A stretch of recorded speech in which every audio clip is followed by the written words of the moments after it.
You're listening the Virtual CISO Podcast, providing the best insight on information security and security IT advice to business leaders everywhere.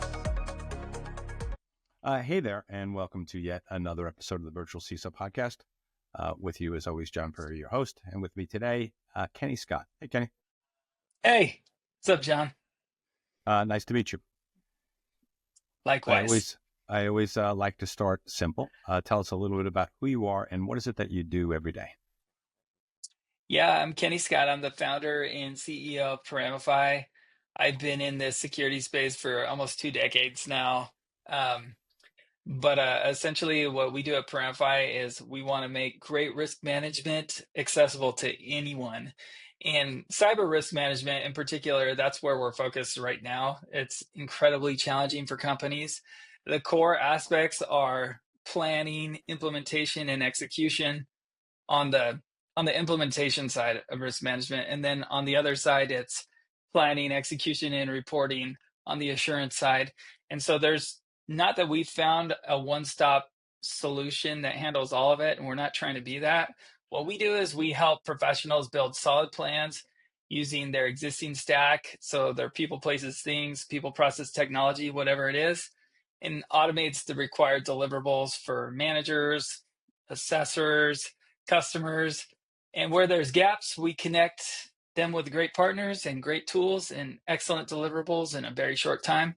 So to use an analogy, it's kind of like, I tell this to my team all the time, any math equation that starts wrong, it's always going to be wrong, no matter the gymnastics you do in between. And so our ambition is to be the risk management software that ensures we're good at each step.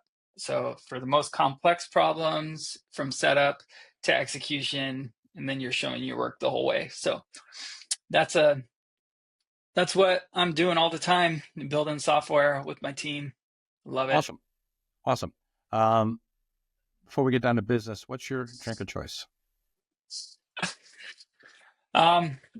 It's Mountain Dew, zero sugar, Spark. They don't make it anymore. So you're doing a lot more coding than you let on then. I mean, where you come out of a coding background, because there's very few people in the world that I know that drink Mountain Dew except for people who code. Well, I haven't checked in code in a long time, though. I do a lot of prototyping, but yeah, my background is in audit, and then I do code. Yeah, so much that I lost feeling in one of my hands completely at the very beginning of Paramify. I had to get surgery. Anyways, I code less now, but I still love Mountain Dew. I like Spark, but they don't make it anymore, so Baja Blast is fine. Yeah. That's funny. All right, so the way I ended up stumbling into this conversation was Paramify is an interesting product, and we had reached out to you guys to ask some questions with regards to it, and I've been looking for someone to come on the podcast to talk about OSCAL, and you guys started talking about OSCAL during the discussion. And I was like, wait a second, I found somebody who can talk OSCAL. So OSCAL is kind of fascinating to me in this concept of automation.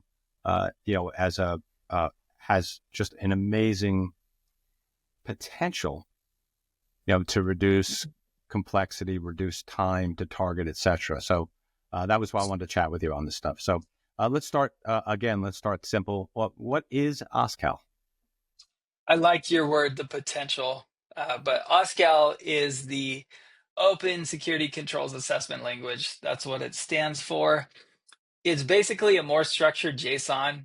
It can be used for describing components within an environment in a digital way, right? So when I think of anything from a security perspective, it always starts with data. Where does the data go? Where is it stored?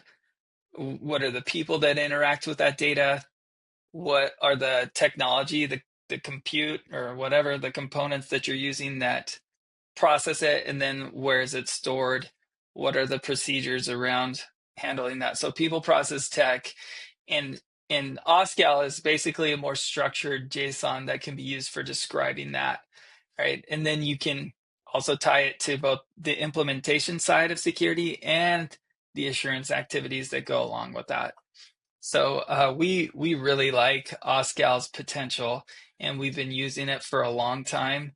And I'm really excited about where it will be in the future.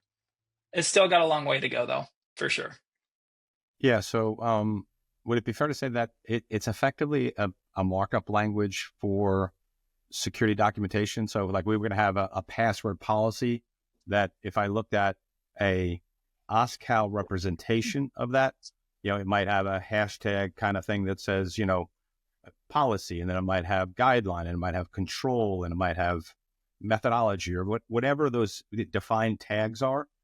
I would be basically writing my documentation or translating my documentation into that context, and then that would be then machine readable by somebody else. So, if I was sending someone my policies from a vendor risk management perspective, as an example, and they were in OSCAL, they could just read those policies and they could have like automated checks built in. So like you could use OSCAL theoretically to simplify vendor risk management, right? If you received all your documentation in OSCAL.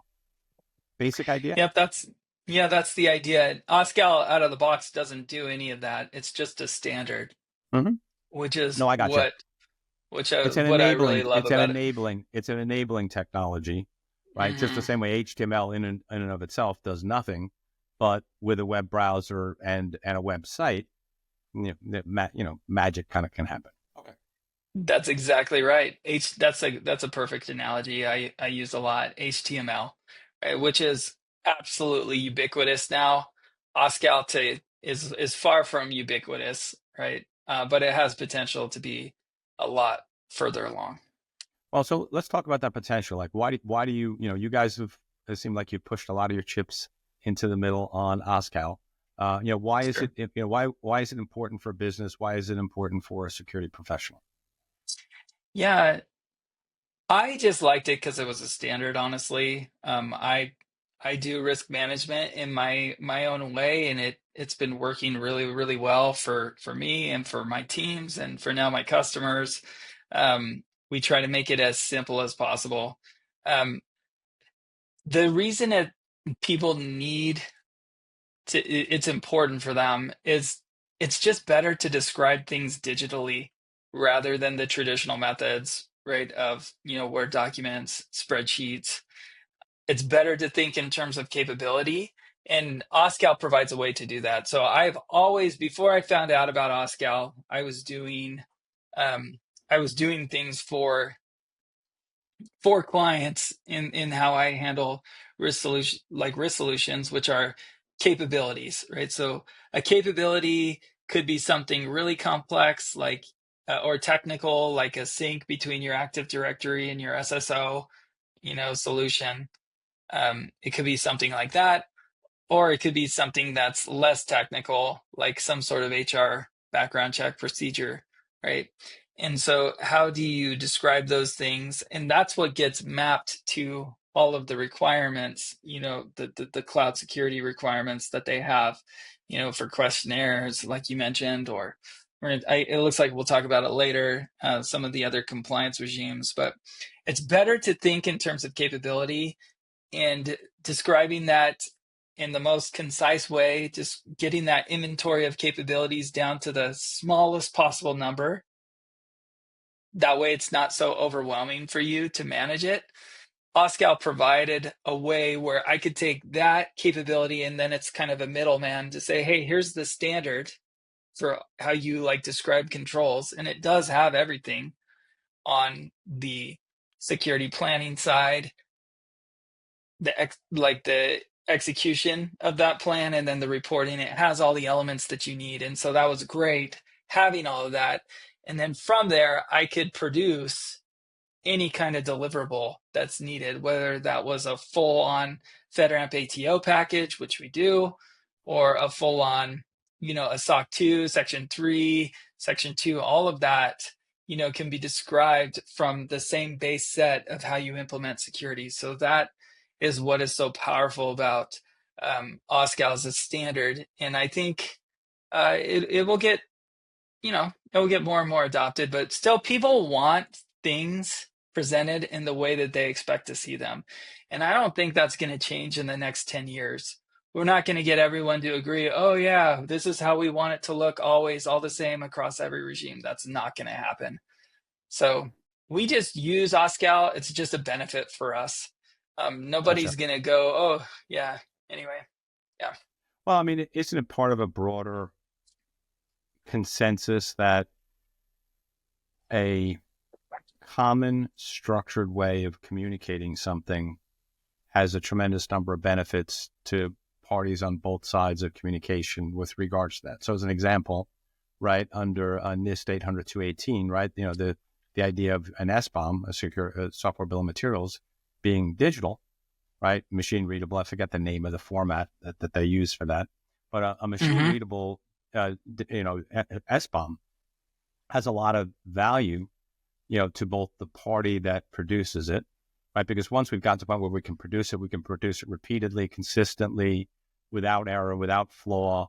Updating it, doesn't take an engineer a few hours. It takes, somebody pushing a button or a script that runs automatically, and it just happens, automatically, right, so to speak. And then on the flip side, it builds trust in the marketplace because you can actually provide that. And then to the entity that's receiving it, if they have the capacity to read it digitally, right, that simplifies their side. Again, someone doesn't have to sit there and go through this, for a complex application, dozens or hundreds of pages of information. Say, hey, wait a second, you've got a library in here that has a particular concern relating to our particular infrastructure. No, I mean, you would know that. You could just flag that, right? So cool. Yeah, I'm really excited. In terms of, the SBOM, that's a huge opportunity. I think it's great. Just getting everybody to And agree OSCAL, with. but OSCAL is kind of an analog, right? I mean, it's an analog in for information communication with regards to your information security controls that are in place, correct? That's exactly right. Yeah.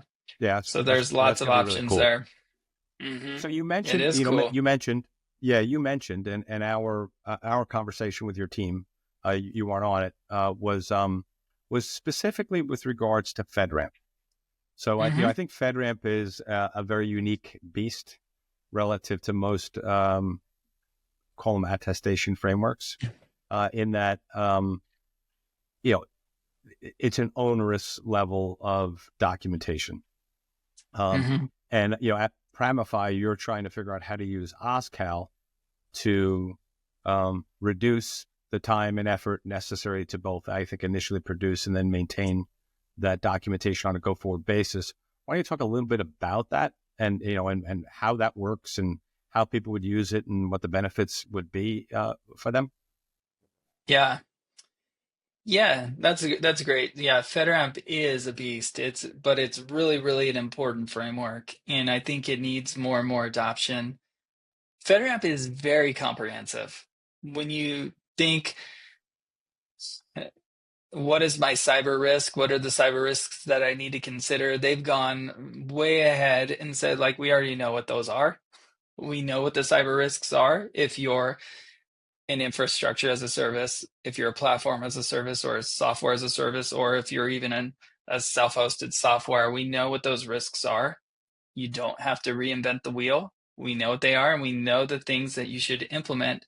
And they make it particularly flexible with parameters that certain expectations that you have to hit. Sometimes it's not risk-based. Sometimes it's like you just have to do it. We're handling the risk. This is how we want to do it. And it becomes very, very overwhelming for folks to do that, because let's look at with Rev 5, the FedRAMP High package has well over 800 requirements that have to happen within the controls appendix A. We're not talking about the 400 controls per se, but if you look at AC2, it's A through L in terms of requirements, and those have parameters that need to be set. That in and of itself, right, tells somebody, hey, I need you to understand all 827 of these requirements, and I need you to set the parameters correctly, and I need you to map those to the capabilities that are in your environment, and also how are you handling your data. It just gets overwhelming really fast. And so again, I just go back to, it takes it takes a village to raise a security program. You need to understand what are those data flows that come into your environment. And so we, before OSCAL, made a really, really simple way for describing that. And what was so cool about OSCAL is it was that intermediary. So our goal is not to deliver OSCAL. Our goal is to help people manage risk accordingly, to have a really strong inventory of their capabilities within their organization. And OSCAL is just that kind of enables that, right? So again, back to the FedRAMP question, it's a really onerous thing to do and you need help. Almost, you can't do it alone. It's going to take a lot of people moving together. So with OSCAL, you have the opportunity to describe something one time. So I told you in the very beginning, I gave an example of like SSO syncing with your identity source, right? So that's really important, and that ties to so many controls from a coarse grain perspective. Because if you're able to tie your Active Directory to your HR system when someone's terminated, well, then all of their permissions can be revoked when that person is removed, right? Versus if it's not connected, well, there's a lot of manual efforts that have to happen. So when you're going through a FedRAMP process, it's going to ask you how do you revoke access for your employees in different aspects. Like it's going to ask you that throughout the whole document, especially in AC2, also with identity controls and elsewhere. And so if you have to talk about that, 65 times within a whole like Appendix A, and then it changes, then you have to go update everything 65 times in the Appendix A, and then in Appendices A through R, right? That becomes really overwhelming, and that's why the cost has been traditionally so high. Because I get why that reporting needs to be in place. Risk management has two sides. It has implementation, which is, building the security, and then it has assurance. And you have to, it's two sides of the same coin, right? And you need to be you have to have a cohesive way to describe to your auditor what your controls are. And if you're doing it manually, the chance for error is really high, and that's why the costs go so high. And that's why you have so much burnout. And so OSCAL is simply a digital it gives you a chance, if you implement it right, it gives you a chance to have a digital transformation of your security program, which is really the exciting thing. Right. So first off, I mean, most people might not know this, right? But like as an example with FedRAMP, I mean, FedRAMP, it's not unusual to have 600, 800,000 pages, 1,200 pages of documentation, right? I mean, just even That's typical right. system security plan is in the 500, 600 page range, right? So Yeah. that's the magnitude. And like if you go to a traditional generation of said documentation, someone is literally taking a template, typing that information into one place, and then they go into the next control, and then 3 controls later, they're like, oh yeah, I could steal the language from there, and they go back, cut and paste that, and they put it there. But now they're talking with somebody, and they changed that version, okay? But now they went back and copied the wrong version from over here. But then later on, they recopied it, but they copied it from that one, and then that changes again because they changed their multi-factor authentication provider to Okta because they didn't realize it was a non-ATO, and that this is where we get into this endless challenge of maintaining and generating that documentation, both the original set and then keeping it. Okay. So to simplify a thought process for people here, because this is a little weird, OSCAL is kind of a phrase we never heard. It's almost as if you went into a database and you asked me 100 questions. What do you do here? What do you do? What do you do? What do you do? Tell me about this. Tell me about this. Tell me about this. And then you have a template over here of what the SSP is going to look like. And you hit the button and the template's going to pull all that information in. It's like a fancy find and replace. In a weird way, we're sort of using OSCAL in the same way. We're defining it once over here. And then what we're being able to do is then say, okay, when I click this button, I want to generate a Word document. that is going to leverage the information that I have in my OSCAL library, right? In my OSCAL XML, JSON file, YAML, I think you support, or OSCAL supports, right? I have this file over here, and it's literally just always pulling it over. So if I maintain my one set over here, which is just like the bare minimum definitions that I need, I can generate documentation dynamically, right? Isn't that the quote unquote value prop of a product like Paramify? 100%. Yeah. Yeah. 100%. Yeah. You need to, to adopt OSCAL, right? You need some sort of tool to do it, right? And there's a lot of people making a lot of efforts to make it simpler. If I could just really explain kind of something basic in terms of what OSCAL did, just for your listeners. So, hey, what did you learn about OSCAL? This one is really important. So NIST 800-53, that's what we call in OSCAL, that's a catalog of controls, right? There's over 1,300 requirements in there. And it's supposed to be, you can tailor a NIST 800-53 to your organization. FISMA has what we call profiles within that catalog. So profiles implement, that catalog. And those profiles have parameters. They can alter some of the control language if they need to. And so that's really what it is. So there's NIST 800 ODPs, right? Isn't that the term? Or organizationally defined parameter? ODP. That's right. Yep, that's what they're called in OSCAL. That's right. The ODPs, right? So you can have that, and sometimes it's determined by FedRAMP, right? FedRAMP will say, hey, you have to do this annually for FedRAMP High, right? Procedures need to be reviewed, annually, or policies annually for FedRAMP High, where it might have a different parameter for FedRAMP Moderate, right? Every 3 years or something like that, right? So, there's those change, and OSCAL allows for a lot of flexibility there, where you can mix and mingle different catalogs. So we had, for example, we use for our IL5, IL6 stuff, we have IL6 is also a similar profile, but what that's going to do is you're going to have the NIST 800-53 catalog over here. And then you're going to create like the Paramify profile. What that's going to do is it's going to take the required controls for IL5 or IL6, and then it's going to also have the required controls from FedRAMP. And so there's going to be 50 from the,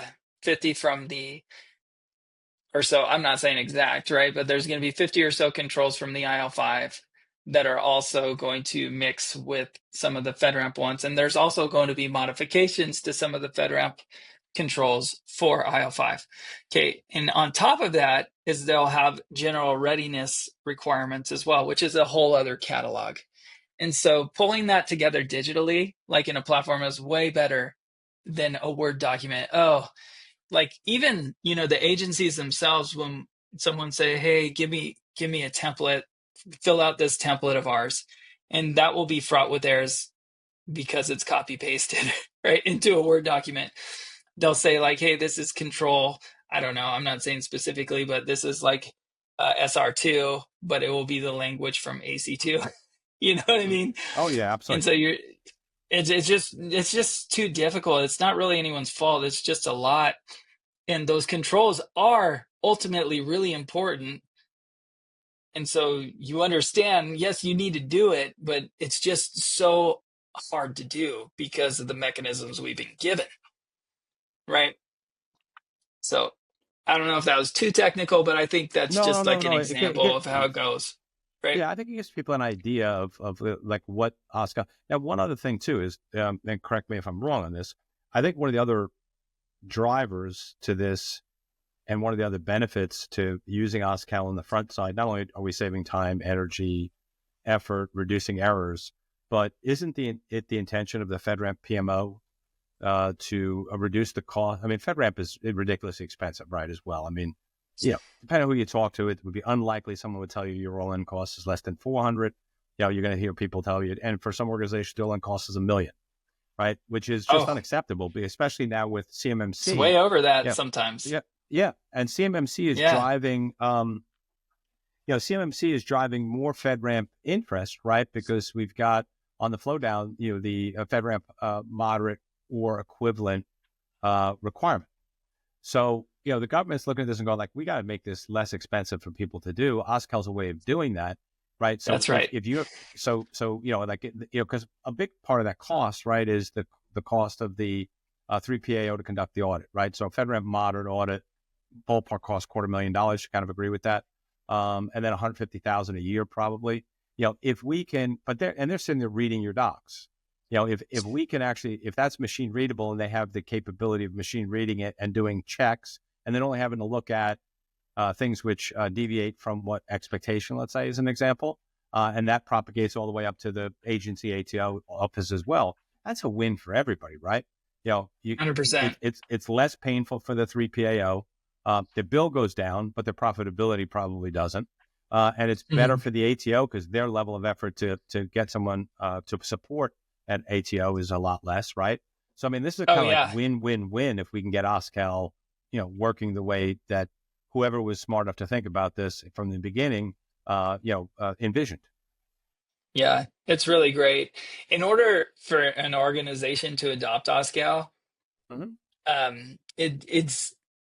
it's also kind of a challenge, right? So how do we get there, right? You really need to understand OSCAL to adopt it, and so you need to have engineers that understand it, and it's going to be a lot, and it's ongoing because OSCAL is now perfect. There's a new foundation group that is focused on helping OSCAL kind of get more widely adopted and more standardized. But you really need to understand it, and there's efforts to make it more accessible, but our whole Paramify, I mean shameless plug, right? But our whole goal is like, how do we get you adopting OSCAL right away, right? So taking your manual compliance documents and doing that getting it an OSCAL representation of your security functions within a few hours, which is so real quick there. That sounds fascinating. So I'm assuming in my head, right, that what you've got then is some mechanism by which I'm going to hand you hopefully a well-structured set of policies. And what you're going to do is you're going to ETL, import, whatever the right word we want to use. You're going to parse that, and you're going to put that into an OSCAL format, regurgitate that back to us to make sure. And then, obviously there's going to be some cleanup necessary, like there is with any type of data import process. And then, but if we go through that process, perhaps iteratively once or twice, then we're going to have an OSCAL representation. Once I have the OSCAL representation cleaned up, I can then click a button and I'm going to regenerate a set of Word documents in a standardized format that are now being driven off this OSCAL data. So now I've accomplished that task of update once over here. And if that information is in my system security plan, if that's in my rules behavior guide, if that's in my, this appendix, A through L, right? There's 13, 14, whatever it is. A through R, man. A through R? A through R, yeah. Okay. So, so what is that? 20-ish documents you got to generate. A lot of that information flows into different documents. So you literally could click a button and generate all of those documents from that OSCAL structured data file.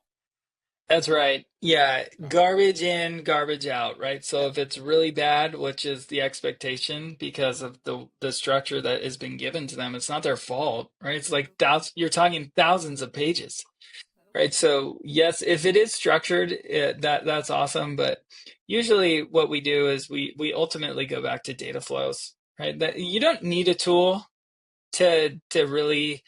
You can use something as simple as Google Sheets or SharePoint and Excel just to map out what are the data flows, where's the data, where's my authentication, how does that happen? Well, yeah, so what's the authentication process? Well, first I need DNS resolution, and so that's over here at Route 53, and is DNSSEC implemented there? Yeah, it totally is. Okay, great. So that's a component.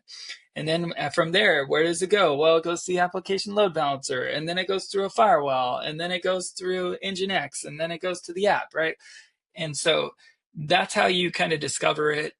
And then finally, you'll get into the risk management questions, which is, hey, where are all the logs going for these components? And how do they get to your SIEM? And where is that? And is that FedRAMP authorized? And really, we try to make it really simple first, and that tends to be the result tends to be even better than legacy documentation. And so people go, yeah, well, I did this SSP and I've spent there's well over 7 figures into this SSP, and it's like, great, yeah, we can import it and we can use AI to help it, but ultimately you can't advocate security to anybody. There's no magic bullet that's going to say, oh yeah, now I'm perfectly secure and I'm describing it exactly right. It just doesn't exist. Ultimately, you're going to have to understand what are those data flows. And so, yep, I would say yeah. Oh, sorry to interrupt you. We got a little lag. I always say, we walk into the same type of situations. Well, I've got an SSP. We did it a couple of years ago. You're like, time out. We're not going to put all this time, energy, and effort in until we know the ladder's against the right wall, right? So get the ladder against the right wall. Let's climb it. So that. if you don't go back, if you don't get down to the fundamentals, what type of data are you processing? I don't give a crap what standard it is. You can do store, process, transit, right?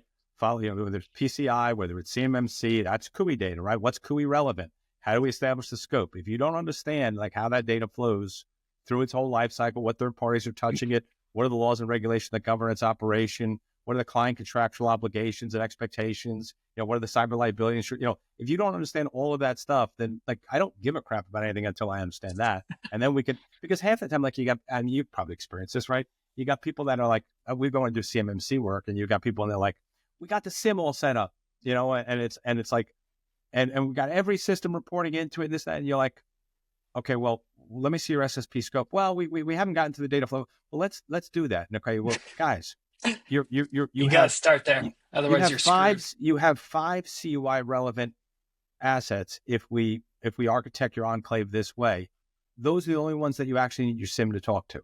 What? Like we just went out and bought Splunk and we just spent $100,000 with a team engineer. And you're like, you didn't need to do that. Or you migrated to Microsoft 365 GovCloud and didn't need it. Or you didn't migrate to their GovCloud and you did. Like, guys, start at the beginning, right? Get the ladder against the right wall. So you guys follow that same process. Well, let me ask a question there as well. And this gets really interesting to me. So one of the things which, like we're working with a client right now, which, the text ramp, they have an AWS GovCloud environment, goals for it to be text ramp, CGIS, GovCloud, FedRAMP. A lot of times we're spending like an AWS Security Hub and looking at, the implementation of the controls. It's nice. They have the benchmarks and you can see how you're matching up. Is there a way that you'd be able to, would we need this from AWS? And have they done this yet? Would AWS be able to give us sort of like a machine readable format output of like that control implementation, like verifying as an example that the encryption format, the encryption on this S3 bucket is FIPS 140.1 level 2, valid. Is there a way to machine read that, and that sort of becomes part of that documentation in OSCAL? Yeah. Well, there absolutely is. And that's what we strive to be, that platform, right? That can actually provide that. So we have all that information in our platform. So when you do an intake, right, you can say like, hey, where are you deployed? And you say, well, we're in a garage. Okay, well, that's a problem. Like right off the bat, I know a lot of issues. But if you're deployed in GovCloud, we know a lot about you already, right? We know so you what can read gets that. taken You can care read of. that. Mhm. And we cool. we have OSCAL profiles for all of the components, right? Yeah. That's pretty cool. It's pretty sick. Yeah. So So we can automate the CRM and the CIS. Yeah, we already know. You do need to, like, there are things that you need to happen, right? You need to actually enable the encryption, which I think can be just a default setting, within GovCloud. I think that's what it is, right? So those things are enabled, right? But yeah, we know which those, what the CMDP references and all those things. So if we know the data flows, guess what we know how to do? We know how to fill out the whole appendix Q, which is usually takes people like 2 weeks to do it. And then they're still going back and forth, like on the merry-go-round, like you said. And it's not merry, right? It's suck. It's terrible work, right? To go back and forth. It's unrewarding, and it's unrewarding, like the people that and the worst thing is you're paying people. Like, I mean, what cloud engineers cost this day, hundreds of thousands of dollars for a really good cloud engineer.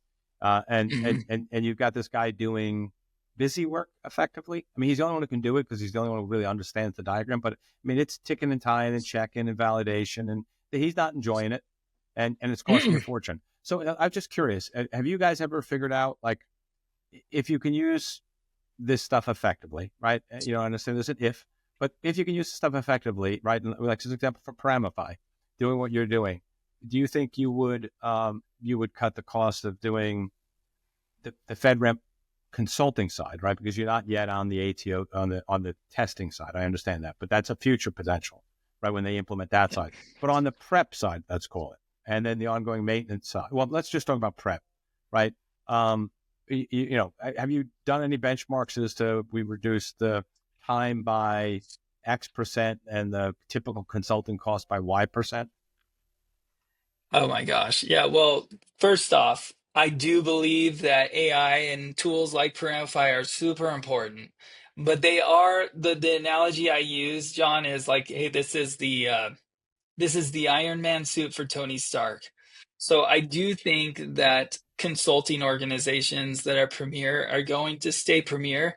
They're going to be using tools. So we have partnered with the biggest names, right, in the industry that are using Paramify to fulfill their engagements, and we get excellent feedback from them. And so it's just getting better and better, right? So I do think that there's a place for them to use it, and they're way more profitable, and they're able to charge less to their clients.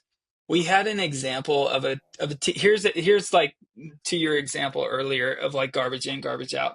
So we had a customer that was really, really excellent, right, at FedRAMP, but they needed to migrate their SSP documentation, which was manually done, right, in a Word document, and they needed to get to Rep 5, right? They needed to get to Rep 5. And so ingesting all those capabilities is right away in Paramify, but we were just with the squad of like 7 different people on Zoom, you know, had the security engineers, had the CISO, had all the people were filling in out, and we had an OSCAL representation of their SSP. And this is crazy, but it was 4 hours when we were done with everything, right? And this was a enterprise software that was going to lose their ATO. They were with the JAB at the time, which is not the case anymore. They were going to lose their status. They say, hey, we need you stopped. They had lost their whole team, right? Because, you know, they got paid a lot of money to go to other places. And they were in a place where, like, here we have this manual documentation and we have no way to do this by Wednesday. And so someone, you know, that knew us said, hey, can you do this? And I said, absolutely, you know, we can. And so we were able to do it. So it can be done. It can be done faster than you think. It doesn't mean that we're going to be like a magic bullet. There still needs to be great security engineers. There still needs to be the advisors, right, that know how, like you said, perfect example. Guys, you could have 5 components here in your enclave, and that's all that has to be CMMC, right? That's like, just be smart about it. So you still need that. If customers are looking for an easy button for FedRAMP, or they're like, hey, let me just abdicate this to someone, guess what? You're going to get a mediocre result. But the excellent people are going to be using advanced technology, right? They're going to be using things that can leverage OSCAL for your benefit. Right. I mean, you still need look, I mean, it's like anything else. Just because you dropped off a plan and all of the materials, the wood, the hangers, the tools in my backyard, that doesn't mean I can build a deck, right? That's right. So you still need to have the smart people, you know, that understand like how to put this together. But what we're talking about doing is removing some of the error-prone, more drudgery-oriented tasks off their plate, which is going to reduce time to target and is going to and reduce cost, obviously, as well. 100%. I love it. All yep. Right. Beyond, so FedRAMP is the obvious. I mean, I'm guessing that FedRAMP is your biggest target. You know, that's probably where you know, because I can see where that, you know, it's the most expensive, most documentation laden spot, and that's what you help to solve. Do you guys do much with CMMC or any other frameworks? Yeah, 100%. We already have customers that are using it for their CMMC implementations. We partner with big names. I mean, if you like search CMMC, you'll see a couple partners and they're using us, right, to fulfill their engagements because it makes it just so much easier. So yeah, absolutely. CMMC, anything risk management, our world is risk management. So SOC 2, we're working with our auditors for that, helping using Paramify to do it, both on the implementation side and on the assurance side. Yeah. Gotcha. Are any of the mainstream GRC tools yet OSCAL, I don't know the right word, compliant, OSCAL supporting? Not that we've seen, and for them, it's really FedRAMP authorization, right? That is the challenge for them. And so if they're doing, yeah, so we're in a new space. We're in a good spot strategically. It's just ripe for this to happen. So I think there's going to be a lot of people solving this, and there's not going to be just one winner here. But we're really excited about our place. I don't know about OSCAL adoption for the other tools. I do know that a couple of them that are trying really hard, and they're part of the foundation group, trying to define it and everything. All right. So, and then, one quick question. So in prep for the, podcast, I was doing my research, and, the one thing, should I read anything into the fact that the NIST OSCAL website hasn't been updated in 18 months?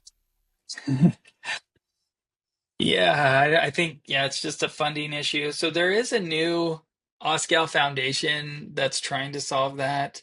There's a big committee and all that stuff. So they're all good people. They're all trying. And to me, OSCAL is already useful as is.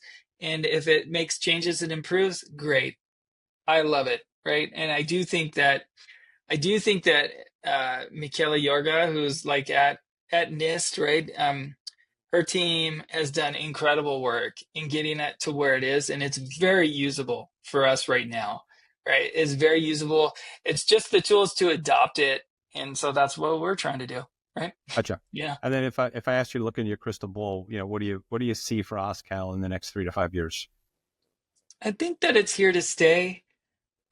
It's a little bit murky, right, for me, but I do think that it's here to stay. There's enough money and companies that are interested in it.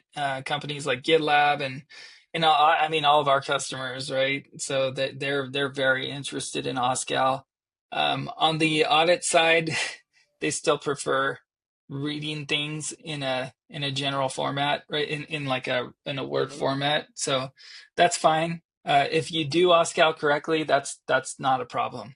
Right, you can just produce whatever you need to produce in any way, shape, or form. Yeah. Listen, it makes too much sense to me that that it isn't going to happen, right? I mean, Mm-hmm. why wouldn't you want machine readable policy, procedure, documentation like that? It's just like it makes no sense. I mean, every element, on the production side, it has value. On the utilization side, it has value. On the, third part sharing data. Right now, if you think about, I remember talking to one of the big banks, and I think they had 67 people in third party risk management. And those are all high paid individuals. And you think to yourself, okay, what percentage of the time are they sitting there? They're reading a SOC 2 report. They're reading, they're sending out a security questionnaire of some sort. Maybe they're trying to normalize it onto a platform like Prevalent or something of that nature. But at the end of the day, people are typing in different things. They're using different terminologies. The data is not normalized. The data is not structured. I mean, if you could create a standard and then no one has to read that, that's all being interpreted. It just makes way too much sense for this not to happen. So I'm there with you, dude. I think 5 years from now, it'll be common. It just matter what does that arc look like, and how does AI impact it? I think is another question as well. Yeah, I mean, AI needs structure. AI needs good data. AI needs, in order for it to work. And so we're very excited about the future. I think it's going to work itself out through, there's just a lot of people trying to solve this. Yeah, for others that want to just churn butter by hand, great. Go ahead if you want to. We want to help solve the problem and get to actually to a spot where compliance it's like security is the mission and compliance is the outcome. That Yeah, well, is compliance everything we're about. compliance is the validation of security, right? That's right. I like I don't that think it even is. better. I don't think it is right now. I mean, compliance and security are different in a weird way. OSCAL would make it easier to equate security and compliance, right? That's kind of Yeah. cool. That's kind of Yeah. a cool idea. I do like that. That's Yeah, good. listen, you're not allowed to use that. I mean, Okay. I'll tell you what, I'll license it to you. Oh yeah, All right. I'll have our attorney reach out to your attorney, and we can discuss a reasonable fee for using that. All right? Perfect. Perfect. We beat this up pretty good. Did we miss anything? I don't think so, man. Thanks, John. It's Well, really thank you. awesome. Yeah, this was fun, and I would love to see this really, really. There's too many good reasons that we shouldn't, as an industry, find a way to make this work. If somebody wanted to get in touch with you, understand what Paramify does, talk further about something, what's the easiest way for them to do that? Yeah, so I'm pretty active on LinkedIn and on the social platforms. Kenny G Scott on LinkedIn, and you can find me there. Also, Paramify.com, right? Come visit and see if it's right for you. Yep. I'd leave the G out because Kenny G is another whole thing, which I'm sure you. You don't like the dentist office? Yes, you don't have the right hair to be Kenny G. I'm working on it. I'm old enough to remember when Kenny G was like somebody that people were like, oh, he's really good. Yeah. No. All right, man. It was All right, brother. nice to meet you.